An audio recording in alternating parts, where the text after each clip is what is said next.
تنزيل من رب العالمين.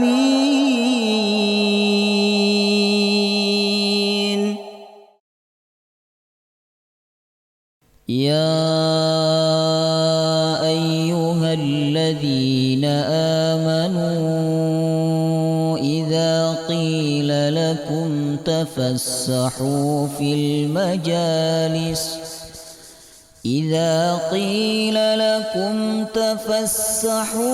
المجالس فافسحوا يفسح الله لكم وإذا قيل انشزوا فانشزوا يرفع الله الذين آمنوا منكم والذين أوتوا العلم درجات والله بما تعملون خبير.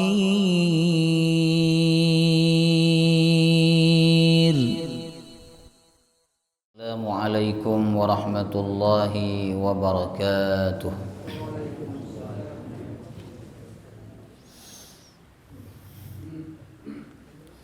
بسم الله الرحمن الرحيم. الحمد لله رب العالمين. نحمده ونستعينه ونستغفره ونعوذ بالله من شرور أنفسنا ومن سيئات أعمالنا. من يهده الله فلا مضل له ومن يضلل فلا هادي له. أشهد أن لا إله إلا الله وحده لا شريك له وأشهد أن محمدا عبده ورسوله لا نبي ولا رسول بعده. اللهم صل وسلم على نبينا محمد وعلى آله وصحبه أجمعين. سبحانك لا علم لنا إلا ما علمتنا إنك أنت العليم الحكيم. اللهم إنا نسألك علما نافعا ورزقا طيبا وعملا متقبلا آمين يا رب العالمين. Alhamdulillah, segala puji bagi Allah yang mengembalikan kita ke tempat yang mulia dan duduk di dalam majelis yang mulia, yaitu majelis ilmu. Kita memohon kepada Allah semoga ilmu yang kita pelajari menjadi sebab bertambahnya iman dan takwa kita kepadanya. Amin ya rabbal alamin. Pertemuan sebelum ini kita masuk bab 38, yaitu tentang doa. Kita sudah mempelajari pengertian doa, kemudian hukum berdoa. Doa itu artinya permohonan dari seorang hamba kepada Allah Subhanahu wa taala, ya. Maka doa tidak wajib mengangkat tangan. Jadi orang yang tidak mengangkat tangan belum tentu dia tidak berdoa. Dan orang yang mengangkat tangan belum tentu dia berdoa. Jamaah rahimakumullah. Kemudian hukum doa.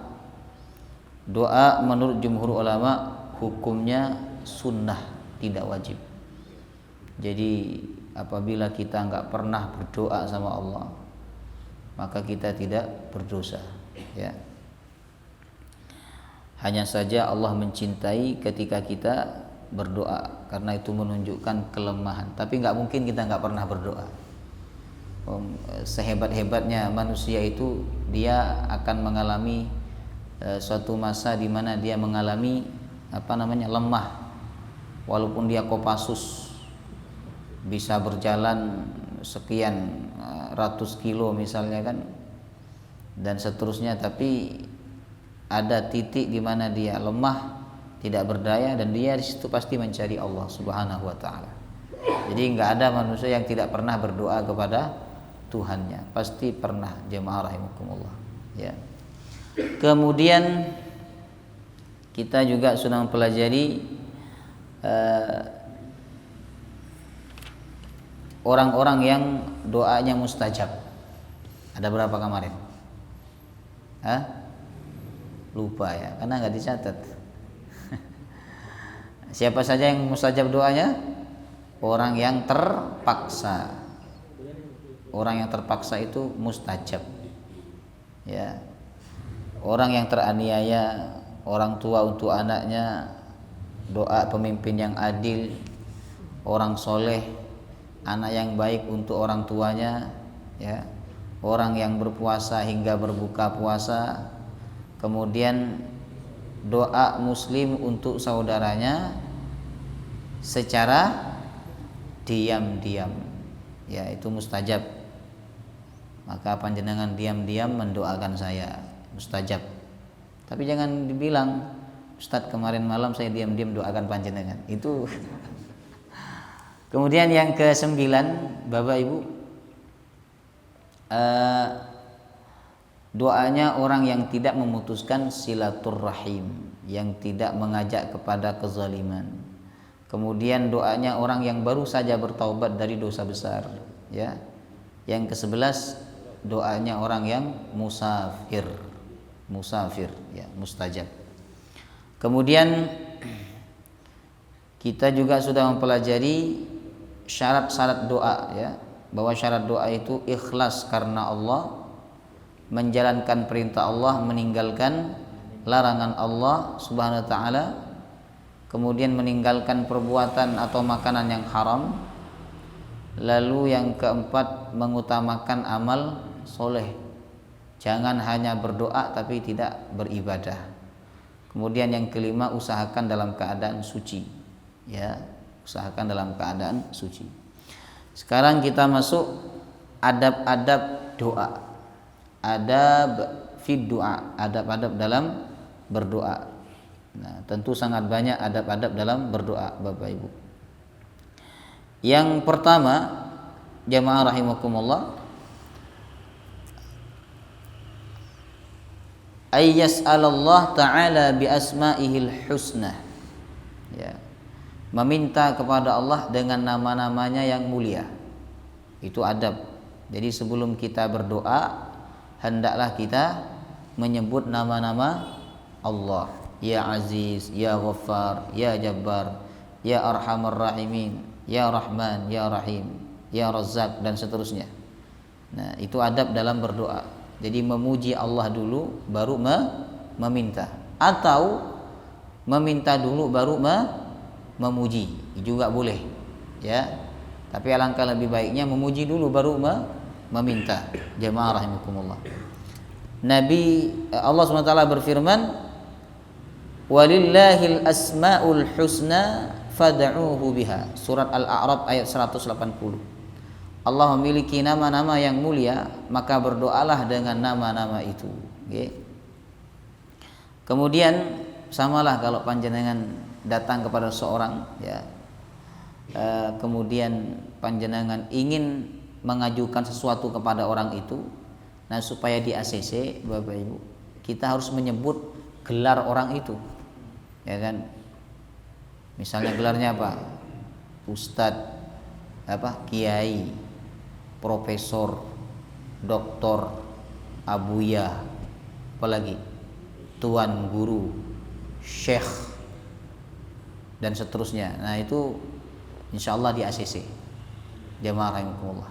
Tapi kalau langsung nyebut permintaan tanpa menyebut nama-nama kehormatan dia, maka ini kemungkinan besar tidak di ACC, Bapak Ibu, ya.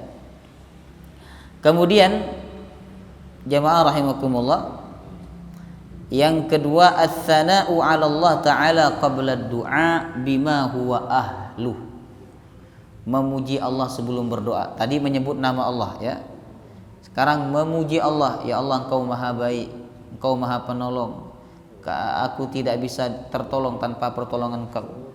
Engkau Maha memberikan rezeki, semua rezeki itu milik Engkau. Jika Engkau tidak memberikan rezeki kepada aku, maka aku tidak akan dapat rezeki. Jadi memuji Allah SWT sebelum berdoa, ini merupakan bagian daripada adab dalam berdoa. Nah, supaya doa kita dikabulkan oleh Allah Subhanahu wa taala. Samalah dengan kita misalnya mengajukan sesuatu kepada seseorang, tentu kita supaya diterima pengajuan kita, terlebih dahulu kita apa? Memuji, ya kan, menyanjung-nyanjung orang itu. Bapak ini orang baik, bapak ini orang soleh, bapak ini rajin ke masjid, bapak ini orang yang bertakwa kepada Allah. Jarang sekali saya mendapati orang seperti bapak, ya kan. Nah, baru setelah itu diajukan permohonannya. Pak, ini kami punya program santunan anak yatim atau pembangunan masjid, monggo bapak kalau mau nyumbang dan seterusnya. Karena tadi sudah dipuji, sudah dibesarkan hatinya, maka di ACC jemaah rahimakumullah, ya. Baik. Kemudian termasuk adab dalam berdoa. Nabi SAW pernah pernah menegur seorang sahabat. Kemudian sahabat itu sholat, masuk masjid, bapak ibu sholat, ya.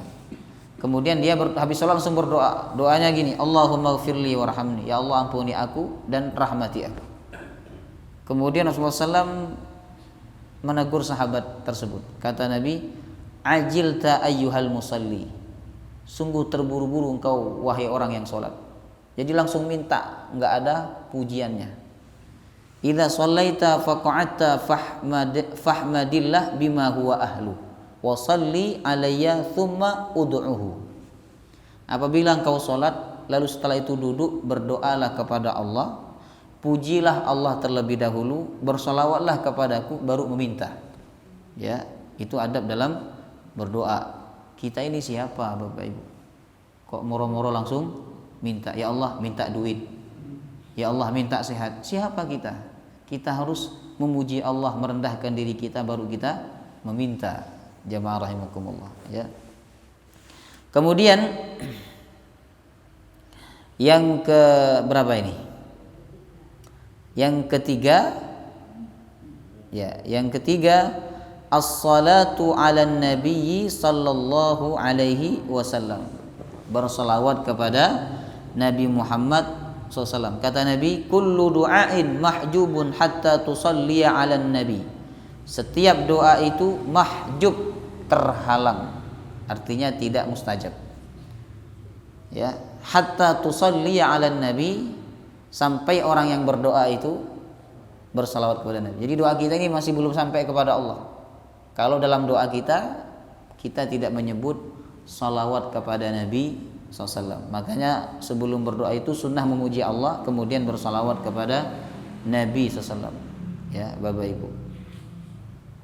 Kemudian yang keempat, termasuk adab dalam berdoa adalah istiqbalul qiblah. Ya, istiqbalul qiblah, menghadap qiblat. Sunnah berdoa menghadap qiblat karena itu arah yang paling mulia. Jemaah rahimakumullah. Jadi kalau panjenengan ingin berdoa, lihat arah dulu.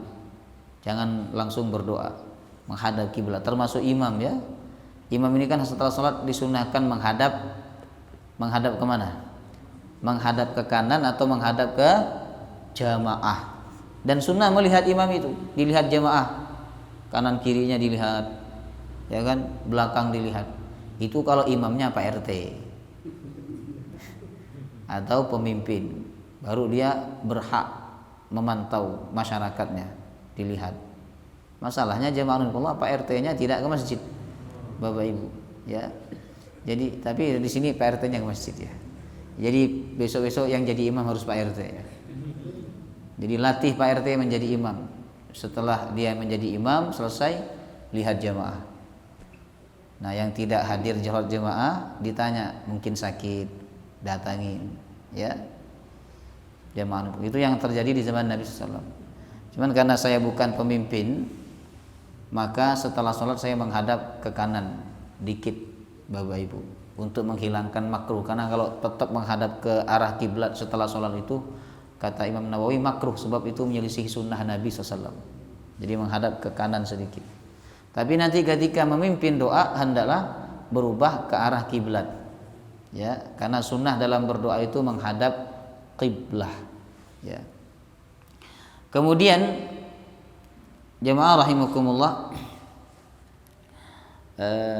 adab berikutnya adalah raf'ul yadain, mengangkat kedua tangan. Jadi kalau berdoa angkat kedua tangannya. Cara mengangkatnya, tangan kanan dan tangan kiri dirapatkan Bapak Ibu. Kemudian lurus dengan dada, angkat kepala ditundukkan.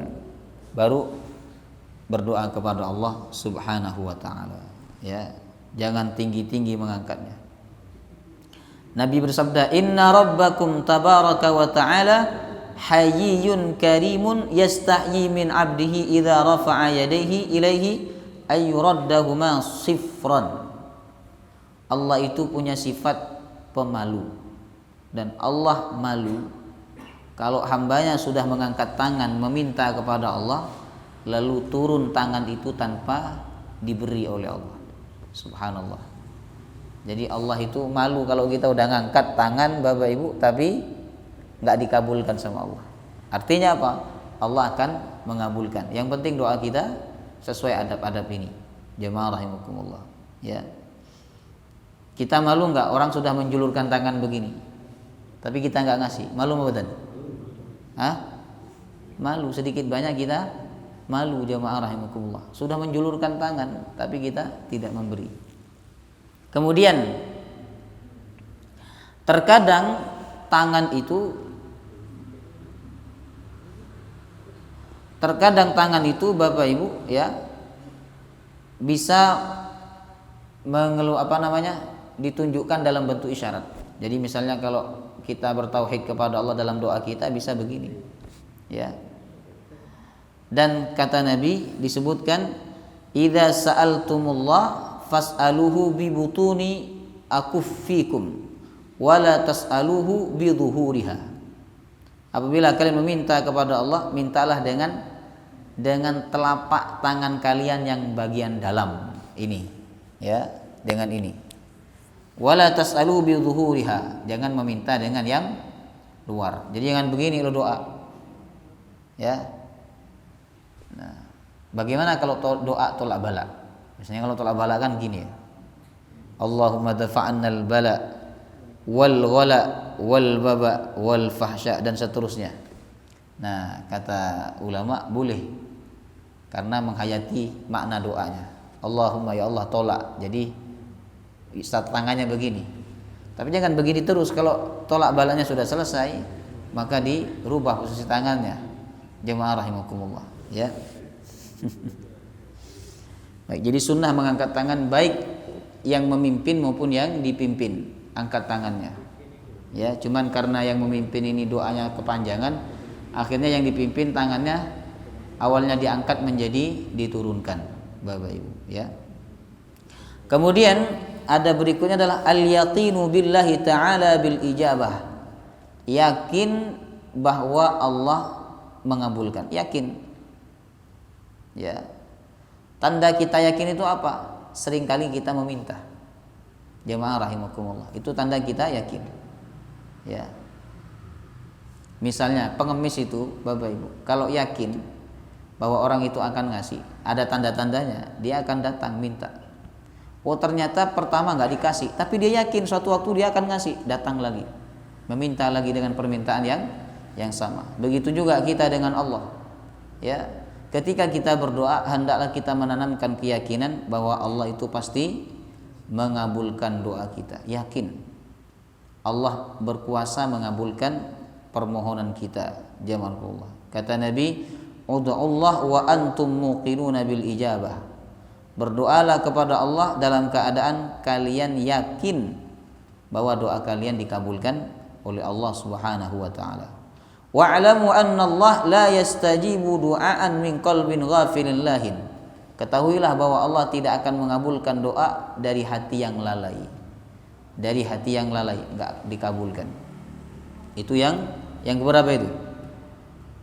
Yang keberapa Ibu-ibu? Yang ketujuh. Sekarang yang kedelapan. Al-iktsar minal mas'alah. Ya. Memperbanyak permintaan itu sunnah Bapak Ibu. Jadi makanya kan ada orang doanya panjang itu zaman Allah. Itu memang disunahkan. Jadi iktsar minal mas'alah, ya. Jadi dia boleh meminta apa saja dari urusan dunia maupun urusan akhirat. perbanyak minta, ya kan? Jangan doa nggak dapat 1 menit sudah berhenti, perbanyak minta, ya kan? Dan kalau minta itu yang banyak, ya Allah sedikit aja nggak apa-apa, yang pokoknya saya hidup. Nggak boleh gitu, minta itu yang banyak. Kalau panjenengan datang ke orang kaya cuman minta 10.000, itu artinya panjenengan menghina dia. Kalau datang ke orang kaya itu target minimal sumbangan 1 juta. Jemaah rahimakumullah. Nah, begitu juga kalau kita datang kepada Allah yang maha kaya, Bapak Ibu, minta yang banyak. Ya Allah, berikan aku rezeki yang banyak, yang melimpah, yang barokah. Ya kan? Minta yang banyak. Jemaah, minta ilmu kepada Allah, minta yang banyak. Ya Allah, berikan ilmu yang luas, yang berkah, yang bermanfaat, minta yang banyak. Ya, minta anak kepada Allah, minta yang banyak. Ya Allah, berikan anak yang melimpah, yang banyak. Tapi istrinya banyak, Bapak Ibu. Kalau anaknya banyak, istrinya banyak. Jadi al-iktsar minal masalah, memperbanyak dalam meminta. Jemaah rahimakumullah, ya kan?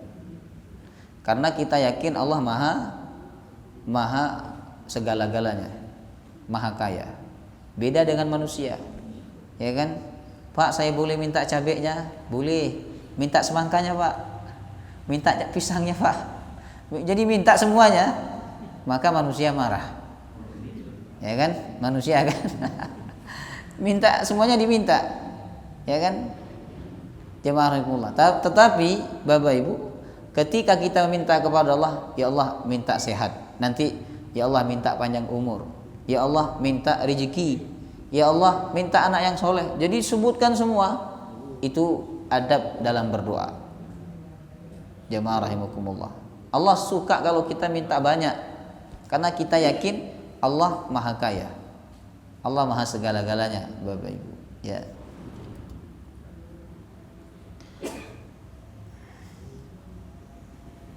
Kemudian jemaah rahimakumullah, al-jazmu fid du'a, ya, harus berdoa dengan kepastian. Harus berdoa dengan kepastian. Maksudnya dengan kalimat yang pasti, Bapak Ibu. Nabi melarang kita berdoa, Allahumma ghfirli in syi'ta. Ya Allah, jika Engkau berkenan, ampunilah dosa-dosaku. Ini kan tidak pasti. Harus berdoa dengan pasti, ya Allah ampuni dosa-dosaku. Begitu. Ya Allah, jika Engkau berkenan, panjangkan umurku. Ini tidak pasti, Bapak Ibu. Tidak seakan-akan tidak yakin bahwa Allah SWT akan mengabulkan doanya. Bapak Ibu. Maka jika itu tidak dipakai, harus langsung, ya Allah panjangkan umurku, sehatkan badanku, berkahi usiaku, ya. Kemudian at-tadarru' wal khusyu' war-rughbah war-ruhbah. Tadarru' tunduk, wal khusyu'u dan khusyuk, war-rughbatu penuh dengan harap, war-ruhbatu dan penuh rasa takut. Jadi kalau berdoa itu tunduk seperti orang yang lemah, kemudian seperti orang yang betul-betul berharap, bergantung kepada Allah Subhanahu wa taala, Bapak Ibu. Jadi tunduk, ya. Saya kadang iri melihat orang kalau berdoa itu khusyuk banget, ya. Jadi nundukkan kepala, memejamkan mata. Sunnahkah berdoa memejamkan mata? Tidak. Tapi kalau memejamkan mata itu dapat menambah kekhusyuan, monggo. Jemaah rahimakumullah. Ya. Jadi saya kadang iri ketika ada orang berdoa tunduk wajahnya, diangkat tangannya, khusyuk, bahkan kadang menangis. Itu kalau sampai menangis itu namanya nopo? Rughbah, penuh harap kepada Allah. Biasanya dikabulkan sama Allah, Bapak Ibu. Ya. Kalau ada orang datang menangis, dikasih nama badan panjenengan? Hah? Dikasih badan? Datang nangis. Pak, saya sudah 3 hari tidak makan, nangis dia. 3 hari nggak makan, tapi masih kuat ngomong, Bapak Ibu, ya. Karena dia menangis. Nah, perempuan tuh kalau nangis, laki-laki udah nggak bisa apa-apa, ya kan? Makanya andalan perempuan tuh nangis, ya ibu-ibu, ya kan? Minta apa ibu-ibu kalau nggak dikasih sama suaminya, sudah tetesin obat air mata, ya, tetes obat mata maksud saya, obat mata, keluar air mata, nangis. Nah, insya Allah dikasih sama suaminya, ya. Nah, kita ini kalau berdoa dianjurkan, kalau kita tidak bisa nangis, Bapak Ibu, dianjurkan kita memaksakan diri menangis. Ya seperti orang yang menangis, pura-pura menangis. Ya Allah, begitu. Walaupun air mata tidak keluar. Kata Allah, kasihan hambaku itu, ingin menangis tapi tidak bisa. Ya kan? Nah, tapi yang lebih baik lagi ketika kita betul-betul menangis. Nah, jamaah, itu namanya menunjukkan bahwa kita penuh harap takut kepada Allah SWT. Kemudian berikutnya termasuk adab dalam berdoa, ad-du'a'u thalathan. Doanya diulang 3 kali. Apalagi kalau darurat, ya, emergency, sebut 3 kali. Ya kan?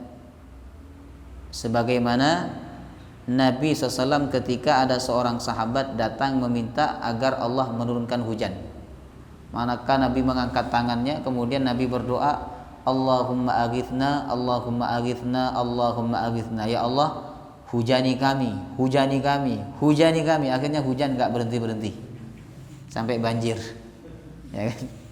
Itu kalau Nabi yang berdoa. Jadi sunnah ngulang doa 3 kali. Makanya kan ada kiai-kiai itu kalau doa sapu jagat, wa qina adzabannar, wa qina adzabannar, wa qina adzabannar, 3 kali kalau emergency. Ya Allah selamatkan, ya Allah selamatkan aku, selamatkan aku, selamatkan aku. Bapak Ibu, ya. Di depan ada razia, kita tidak bawa SIM, nggak bawa STNK, sepeda pinjem, ya kan? Nah itu doanya biasanya diulang-ulang kan? Ya Allah selamatkan, selamatkan, selamatkan, sampai polisinya dipatihain supaya nggak ditangkap. Jemaah rahimakumullah. Ya, tapi pada akhirnya ditangkap juga sebagai pelajaran, Bapak Ibu. Ya. Kalau ada orang datang kepada kita, mintanya diulang-ulang, Pak, minta duit, Pak, minta duit. Itu berarti kan serius dia, serius banget dia mintanya. Coba kalau dia datang, Pak, minta duit, habis itu udah nggak ngomong lagi dia, ya. Nah ini tentu tidak lebih kuat dibandingkan yang pertama tadi, Bapak Ibu. Ya. Paham? Nah, kemudian berikutnya adalah ikhfa'ud du'a wa adamul jahri bih. Melirihkan doa, jangan berteriak-teriak. Ya Allah, gak usah. Allah itu Maha mendengar, jamaah rahimakumullah. Kenapa kita harus berteriak? Nabi itu pernah menegur sahabat ketika mereka berangkat perang, mereka bertakbir, Allahu Akbar, Allahu Akbar, bertakbir tengah jalan. Kata Nabi, gak usah bengok-bengok. Allah itu dekat, Allah mendengar ucapan kalian, zikir kalian. Cukup dengan suara yang lirih, Bapak Ibu. Jadi berdoa itu dengan suara yang lirih.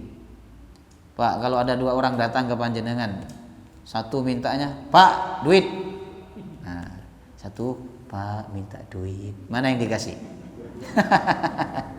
Dua-duanya dikasih ya. Yang pertama dikasih karena takut diteror ya. Tapi tentu yang dikasih adalah yang kedua tadi, yang suaranya lirih, Bapak Ibu.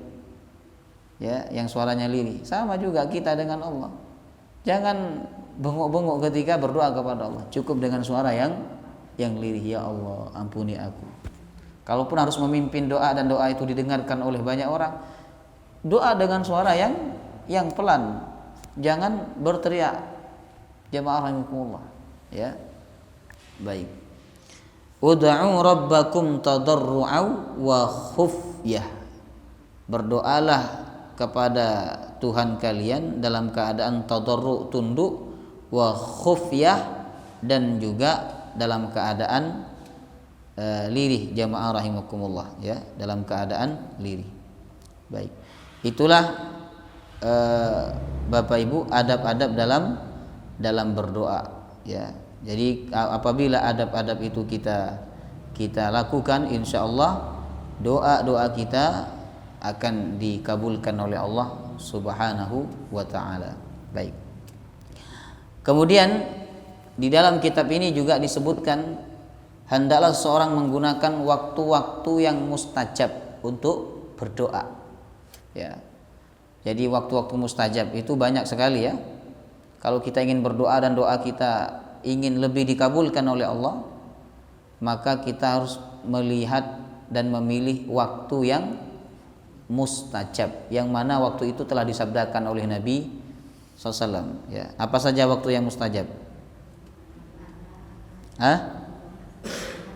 Yang pertama adalah waktu sepertiga malam. Sepertiga malam yang terakhir, di mana Allah turun ke langit dunia, Bapak Ibu. Kemudian Allah bertanya, apakah ada yang meminta, aku akan kabulkan. Itu waktu yang mustajab. Kata Imam Syafi'i, panah di waktu malam itu tidak meleset dari sasarannya. Maksudnya doa di waktu sepertiga malam itu tidak meleset dari yang diminta kepada Allah, dikabulkan persis seperti yang dia minta, Bapak Ibu, ya. Kemudian termasuk waktu yang mustajab, jamaah rahimakumullah, adalah yaitu kata ulama yaumul jumu'ah, hari Jumat. Hari Jumat ini yang mustajab ada dua. Yang mustajab. Yang pertama ketika khatib duduk di antara dua khutbah. Mustajab doa. Ya. Kemudian yang kedua sebelum asar hari Jumat. Jadi kalau asar jam 3 berarti jam setengah 3, jam 3 kurang 15 itu waktu yang mustajab untuk berdoa, ya Bapak Ibu. Kemudian termasuk waktu yang mustajab adalah ma bainal adzan wal iqamah, di antara adzan dan iqamah jangan lupa berdoa, ya, mustajab, jamaah rahimakumullah, ya. Kemudian kata Nabi, ad-du'a la yuraddu bainal adzan wal iqamah. Doa itu la yuraddu tidak ditolak di antara adzan dan iqamah, berdoa kepada Allah Subhanahu wa taala, ya. Kemudian termasuk waktu yang mustajab untuk berdoa adalah as-sujudu, ketika dalam keadaan sujud itu sangat mustajab berdoa, Bapak Ibu. Ya, maka usahakan ketika kita sujud, terutama sujud terakhir, doa. Cuman kalau imamnya sudah bangun, panjenengan ikut bangun, jangan menyelesaikan doa, ya. Nanti kalau ingin melanjutkan doa ketika sholat sendiri, ya. Kemudian jemaah rahimakumullah, termasuk waktu yang mustajab untuk berdoa indal matar, ketika turun hujan, Bapak Ibu, ya, hujan, apalagi udah lama nggak hujan, lalu hujan, itu waktu yang sangat mustajab untuk berdoa kepada Allah Subhanahu wa taala, ya. Kemudian jamaah rahimakumullah, termasuk waktu yang mustajab adalah Lailatul Qadar, pada malam Lailatul Qadar, Bapak Ibu, ya, malam Lailatul Qadar. Itu waktu yang mustajab berdoa, ya. Kemudian termasuk waktu yang mustajab berdoa adalah duburus shalawatil maktubah, setelah salat 5 waktu, ya, setelah salat 5 waktu. Ini dalam hadis riwayat Imam At-Tirmizi, ya. Jadi setelah salat usahakan berdoa, jemaah rahimakumullah, ya. Kemudian termasuk waktu yang sangat mustajab dalam berdoa adalah inda syurbi ma'i zamzam, ketika minum air zamzam. Kata Nabi, ma'u zamzam lima syuribalah, air zamzam itu sesuai niat untuk apa dia diminum. Jadi kalau minum air zamzam berdoa kepada Allah, mustajab. Doa apa saja mustajab. Kemudian termasuk waktu yang mustajab untuk berdoa adalah inda sima'i siyahid daikah, ketika mendengar ayam berkokok. Tapi di sini nggak ada yang berkokok, ya. Di komplek ini nggak ada, di perumahan nggak ada, Bapak Ibu. ada yang berkokok di sini. Jamaah rahimakumullah. Nah, kalau panjenengan pulang kampung dengar ayam berkokok, mustajab berdoa. Karena ketika ayam berkokok dia sedang melihat malaikat. Ya. Ini ayam jantan berarti ya. Ayam berkokok. Kemudian kata Nabi, idza sami'tum siyahad daikah fas'alullah min fadlih. Apabila engkau mendengar ayam berkokok, mintalah karunia kepada Allah. Fa innaha ra'at malakan. Karena dia sedang melihat malaikat. Jadi mata ayam itu bisa melihat malaikat. Makanya kalau kita pengen lihat malaikat harus menggunakan mata ayam. Bapak Ibu. Ya. Nah, beda ketika kita mendengarkan suara anjing menggonggong, itu kita disunahkan berlindung kepada Allah karena saat itu anjing sedang melihat setan. Yang susah itu kalau bertangga dengan orang yang punya anjing. Setiap kali menggonggong, akhirnya auzubillah. Ya. Padahal anjingnya lapar, Bapak. Tapi anjing lapar, menggonggong lapar dengan menggonggong lihat sesuatu yang buruk itu berbeda. Jamaah rahimakumullah, ya. Kemudian termasuk waktu yang mustajab atau kondisi yang mustajab untuk berdoa adalah du'aun nas ba'da qabdi ruhil mayyit. Berdoa ketika barusan saja keluarga kita meninggal. Jadi kita melihat ada orang yang baru saja meninggal dunia, maka berdoa waktu itu sangat mustajab. Makanya kita disunahkan mendoakan orang yang baru saja meninggal dunia itu. Jamaah rahimakumullah, ya. Kemudian termasuk kondisi di mana seseorang itu mustajab berdoa adalah indal marid, ketika dia sakit. Nah, doanya orang sakit itu mustajab, ya, asalkan dia ridha dengan sakitnya. Tapi sakit yang dimaksud dalam hadis inilah sakit yang parah, Bapak Ibu. Ya, kalau sakit panu, sakit gigi dan sebagainya, ya kan, itu tidak begitu parah, maka tidak termasuk. Yang dimaksud adalah sakit yang parah, di mana menyusahkan dia, tapi dia ridha dengan penyakit itu, maka doanya mustajab. Jamaah rahimakumullah, ya. Nah, itu waktu-waktu yang mustajab untuk berdoa, Bapak Ibu, ya. Kemudian ini saya selesaikan dulu sebelum masuk kepada ayat dan hadis-hadis tentang berdoa, ya. Nah, sebab-sebab tidak dikabulkannya doa. Nah, itu banyak ya sebab-sebabnya. Pertama, yang paling jelas adalah memutus silaturahim. Orang yang memutus silaturahim, doanya nggak dikabulkan, walaupun dia orang soleh, dikenal soleh, walaupun dikenal baik, ya. Ini disebutkan dalam hadis yang sahih, ya, Bapak Ibu. Bahkan sahabat Abdullah bin Abbas menghimbau kepada jamaahnya ketika berdoa, siapa yang memutuskan silaturahim hendaklah keluar dari barisan. Karena bila ada di antara kalian memutuskan silaturahim, maka doa kita ini nggak akan diterima sama Allah, kata beliau. Ya. Ini menunjukkan bahwa orang yang memutuskan silaturahim itu secara tidak langsung dia sudah memutuskan hubungan dengan Allah. Orang yang memutuskan hubungan dengan Allah, maka berdoa nggak mungkin dikabulkan sama Allah. Lah ada orang bermusuhan dengan jenengan, Bapak Ibu, lalu meminta sesuatu, apa jenengan kasih? Buatan. Jamaah rahimakumullah, ya. Itu sebab yang pertama. Sebab yang kedua, makanan yang haram atau pakaian haram.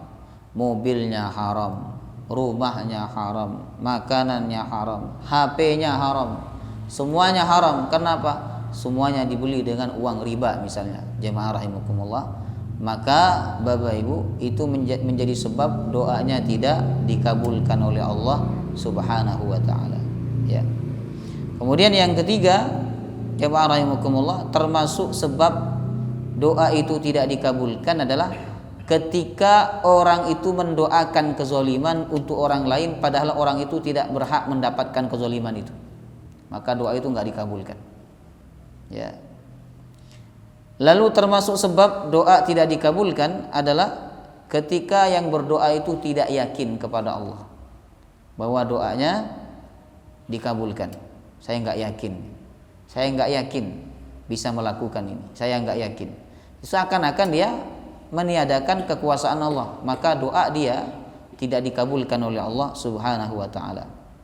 Kemudian termasuk sebab doa tidak dikabulkan oleh Allah adalah karena dia lalai ketika berdoa, lalai. Jadi doanya tidak konsentrasi, tidak khusyuk, ya. Termasuk juga sebab tidak dikabulkannya doa seorang hamba adalah ketika dia meninggalkan perintah Allah, enggak sholat, enggak puasa, Bapak Ibu. Lalu dia berdoa, maka doanya enggak dikabulin sama Allah. Kalaupun itu dikabulkan, mungkin Allah memberikan bukan karena ridha, tapi karena istidraj, Bapak Ibu. Jadi itulah sebab-sebab tidak terkabulnya doa, jamaah rahimakumullah. Maka hindari sebab-sebab ini agar doa kita dikabulkan oleh Allah Subhanahu wa taala, ya. Kemudian di dalam kitab ini disebutkan beberapa firman Allah Subhanahu wa taala terkait doa, Bapak Ibu. Tapi untuk pembahasan tentang doa dari firman Allah ini akan kita bahas pertemuan berikutnya. Jadi masih ada 2 poin lagi tentang doa, ya. Pertama, ayat-ayat Al-Qur'an tentang doa, kemudian yang kedua hadis-hadis Nabi tentang doa, ya. Baik, masih ada waktu sekitar 7 menit, ya. Kita buka tanya jawab. Monggo, Pak.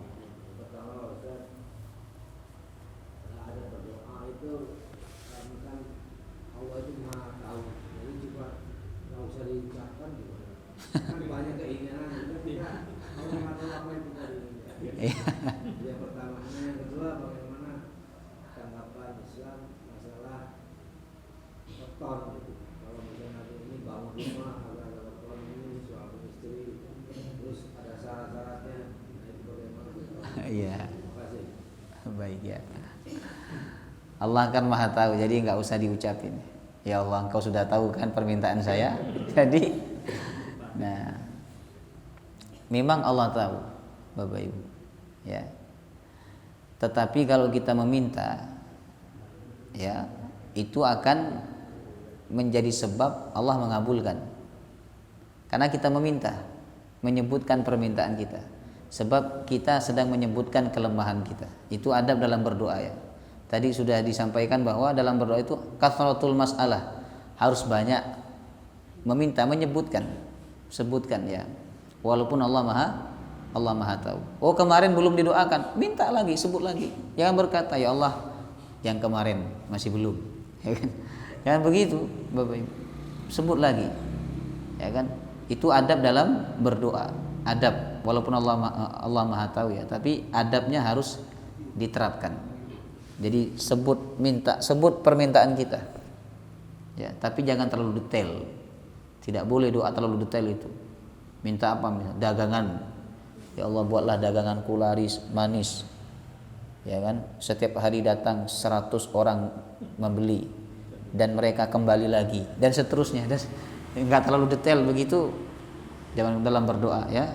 Jadi pokoknya secara umum saja, Bapak Ibu, ya. Itu sudah cukup bagi Allah untuk mengabulkan. Kemudian mengenai weton, ya, tidak ada dalam Islam. Jadi Islam itu tidak mengajarkan kita untuk menghitung waktu yang tepat, yang baik, tidak ada. Akhirnya karena weton itu orang tidak menikah. Oh, ini boleh menikah ini, tapi tidak boleh di bulan Muharram. Itu enggak ada dalam Islam, ya. Dalam Islam itu tidak ada waktu yang sial. Angka itu, Bapak Ibu, tidak bisa membuat orang beruntung dan juga tidak bisa membuat orang celaka.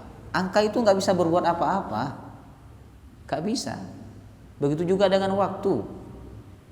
Masa panjenengan percaya weton dihitung, kamu lahir tanggal berapa, pasangan berapa, hitung, kemudian disimpulkan angka sekian, dicari dalam ilmu perwetonan, Bapak Ibu.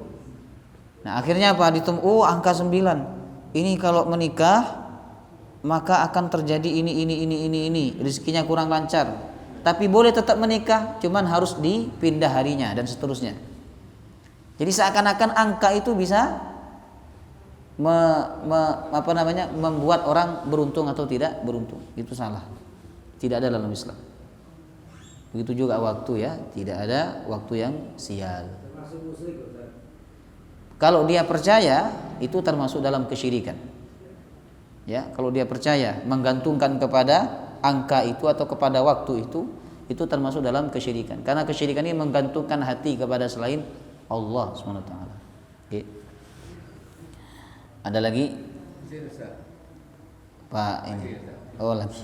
Saat kapan kita tepat mengaminkan doa, baik doa yang dipimpin baik itu selesai sholat, lalu yang mimpin doa itu sudah terlalu cepat, jadi nggak ada jeda, kemudian pelan lagi, kita mengaminkannya itu tepatnya saat apa? Baik ya.